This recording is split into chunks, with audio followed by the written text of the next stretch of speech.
Hello everyone, मैं अनुराधा इस channel पर आप लोगों का स्वागत करती हूँ जिसका नाम है दापूस लर्निंग। अब तक आप लोगों ने क्लास 9th कृतिका हिंदी का चैप्टर 2 मेरे संग की औरतें पढ़ लिया होगा। तो आज हम लोग करेंगे मेरे संग की औरतें का प्रश्न उत्तर। और हाँ दोस्तों, अगर मेरी वीडियो अच्छी लगे तो लाइक कर दीजिएगा और चैनल को सब्सक्राइब भी। So let's go start. मेरे संग की औरतें की लेखिका है मृदुला गर्ग। तो पहला प्रश्न है, लेखिका ने अपनी नानी को कभी देखा भी नहीं, फिर भी उनके व्यक्तित्व से वे क्यों प्रभावित थी। बात यह है कि लेखिका अपनी नानी को कभी नहीं देखा था, इसलिए क्योंकि उनकी नानी की मृत्यु उनकी माँ की शादी से पहले ही हो चुकी थी। लेकिन लेखिका अपनी नानी की कहानी अपने घर वालों से सुनती रहती थी और उनके व्यक्तित्व का अनुमान लगाती रहती थी और उससे प्रभावित भी होती थी। तो इसका उत्तर है, लेखिका अपनी नानी के व्यक्तित्व से इसलिए प्रभावित थी कि उनकी नानी पारंपरिक, अनपढ़ और घरेलू होने के बाद भी बहुत आज़ाद ख्याल की औरत थी। वे अपने पति तक के जीवन में कोई दखल नहीं देती थी और अपना जीवन अपने हिसाब से जीती थी। बात यह है बच्चों कि जो लेखिका की नानी थी वह भारतीय संस्कृति और रहन सहन को मानने वाली स्त्री थी और उनके जो पति थे विलायती रंग ढंग से रहते थे। वो अपना जीवन जैसे खुद चाहती थी वैसा जीती रहीं। दूसरा प्रश्न है, लेखिका की नानी की आज़ादी के आंदोलन में किस प्रकार की भागीदारी रही। पाठ में बताया गया है आपको कि लेखिका की जो नानी थी वो एक घरेलू और पर्दा करने वाली औरत थी। उनका आज़ादी के आंदोलन में कोई प्रत्यक्ष योगदान तो नहीं था, लेकिन अप्रत्यक्ष कैसे था। तो इसका उत्तर है, लेखिका की नानी का आज़ादी के आंदोलन में प्रत्यक्ष तो नहीं किंतु अप्रत्यक्ष योगदान अवश्य था। उनके मन में आज़ादी के प्रति जुनून था। उन्होंने अपनी पूरी जिंदगी सादा जीवन बिताया, किंतु मरणासन के समय उन्होंने क्रांतिकारी प्यारेलाल के समक्ष यह इच्छा प्रकट की कि उनकी बेटी की शादी किसी क्रांतिकारी से होनी चाहिए, अंग्रेजों के भक्त से नहीं। इससे उनके साहसी व्यक्तित्व व मन में सुलगती स्वतंत्रता की भावना का पता लगता है। जैसा कि उनके पति विलायती रहन सहन वाले थे और अंग्रेजों के भक्त थे, लेकिन उनकी नानी ये नहीं चाहती थी कि उनकी बेटी की शादी किसी अंग्रेजों के भक्त से हो। इसलिए वो अपने दिल की बात अपने पति से न करके क्रांतिकारी प्यारेलाल के समक्ष रखती हैं कि उनकी बेटी की शादी किसी आज़ादी के दीवाने से की जाए, न कि अंग्रेजों के भक्त से। उनकी ये बात सुन के सारे घर वाले सन्न रह गए थे। तीसरा प्रश्न है, लेखिका की माँ परंपरा का निर्वाह न करते हुए भी सबके दिलों पर राज करती थी। इस कथन के आलोक में लेखिका की माँ के व्यक्तित्व की विशेषताएं लिखिए। इस पाठ में क्या है बच्चों कि जो लेखिका है अपनी 4 पीढ़ियों की महिलाओं के व्यक्तित्व के बारे में बताती चलती हैं। तो उत्तर है, लेखिका ने अपनी माँ को कभी भारतीय माँ जैसा नहीं पाया, न उन्होंने कभी उनको लाड़ प्यार किया, न उनके लिए कभी खाना पकाया और न अच्छी पत्नी बहू होने की सीख दी। उनका ज़्यादा वक्त किताबें पढ़ने, साहित्य चर्चा करने और संगीत सुनने में बीतता था और वे ये सब बिस्तर पर लेटे लेटे किया करती थी क्योंकि उनकी तबीयत खराब रहती थी। फिर भी जैसा लेखिका ने पहले कहा था, हमारे परंपरागत दादा दादी या ससुराल के अन्य सदस्य उनसे आम औरत की तरह होने की अपेक्षा भी नहीं रखते थे। ऐसा होने के पीछे साहबी खानदान के रौब के अलावा लेखिका की समझ में 2 कारण आए। पहला, वे कभी झूठ नहीं बोलती थी। दूसरा, वे एक की गोपनीय बात को दूसरे पर जाहिर नहीं होने देती थी। पहले के कारण उन्हें घर वालों का आदर मिला, दूसरे के कारण बाहर वालों की दोस्ती। यानी कि वो कभी झूठ नहीं बोलती थी और कभी इधर की बात उधर नहीं करती थी, इसलिए उन्हें सब जगह आदर सम्मान प्राप्त हुआ। ख, लेखिका की दादी के घर के माहौल का शब्द चित्र अंकित कीजिए।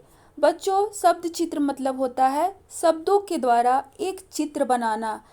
तो उत्तर है, लेखिका की दादी के घर में विचित्र विरोधों का संगम था। परदादी लिख से हटकर थी। वे चाहती थी कि उनकी पुतोह की होने वाली पहली संतान कन्या हो। दादी ने तो इसे स्वीकार भी सहज भाव से कर लिया।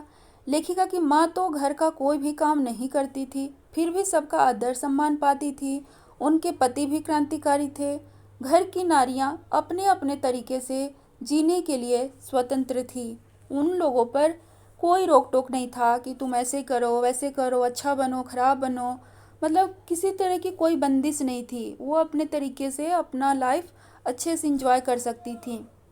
चौथा प्रश्न है, आप अपनी कल्पना से लिखिए कि परदादी ने पुतोहू के पहले बच्चे के रूप में लड़की पैदा होने की मन्नत क्यों मांगी थी।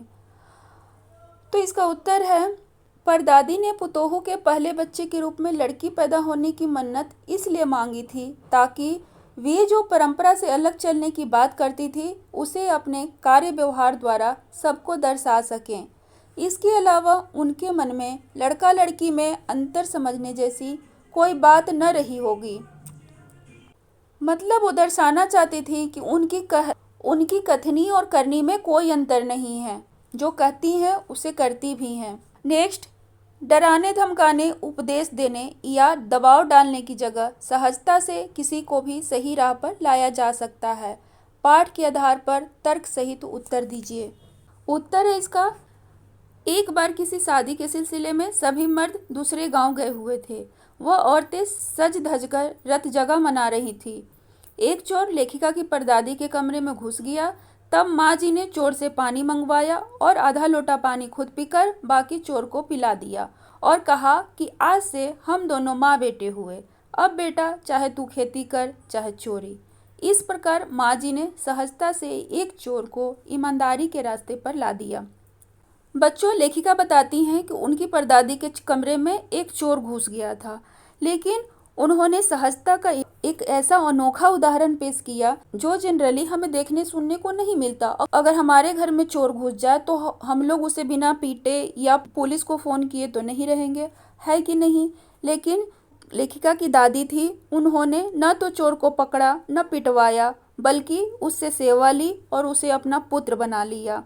उसके पकड़े जाने पर उन्होंने उसे उपदेश भी नहीं दिया, यानी प्रवचन भी नहीं बांटा, न ही चोरी छोड़ने के लिए दबाव डाला। उसने इतना ही कहा, अब तुम्हारी मर्जी, चाहे चोरी करो या खेती। उसकी इस सहज भावना से चोर का जो हृदय था वो परिवर्तित हो गया और उसने हमेशा के लिए चोरी छोड़ दी और उनके घर में खेती करने लगा था। अगला प्रश्न, शिक्षा बच्चों का जन्म सिद्ध अधिकार है, इस दिशा में लेखिका के प्रयासों का उल्लेख कीजिए। तो उत्तर है, लेखिका मानती थी कि शिक्षा बच्चों का जन्म सिद्ध अधिकार है। लेखिका जब कर्नाटक के छोटे से कस्बे बागलकोट में थी, वहाँ कोई ढंग का स्कूल न था।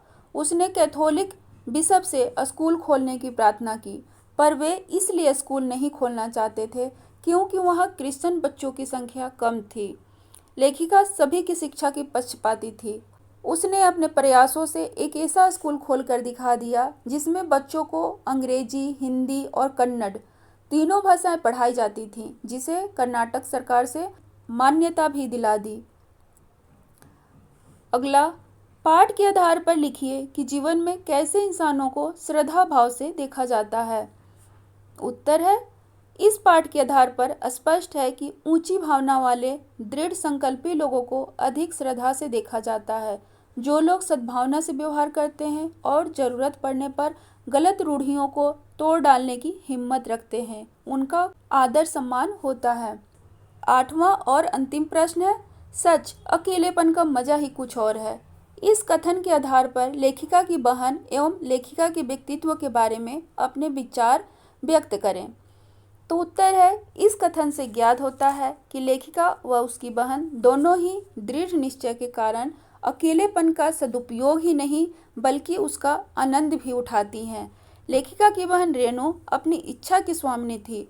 वह जो कुछ ठान लेती थी उसे करके रहती थी। एक बार बहुत तेज वर्षा हुई। रेणु की स्कूल बस उसे लेने नहीं आई तो वह पैदल चली गई। स्कूल बंद था, पर उसे इसका मलाल नहीं था। वह वापस 2 मील चलकर घर पहुंच गई। लेखिका इस घटना को सुनकर रोमांचित हो उठी। उसे भी लगा कि अकेलेपन का मजा ही कुछ और है, अपनी धुन में मंजिल की ओर चलते चले जाना। और दोस्तों, लेखिका भी तो अकेलेपन का फ़ायदा उठाकर लेखन कार्य की ओर अपना झुकाव बनाई। आई होप कि यह वीडियो आपको पसंद आई है और मेरी अगली वीडियो भी आप इसी तरह से मन लगा कर देखेंगे। तो ज्वाइन करने के लिए धन्यवाद।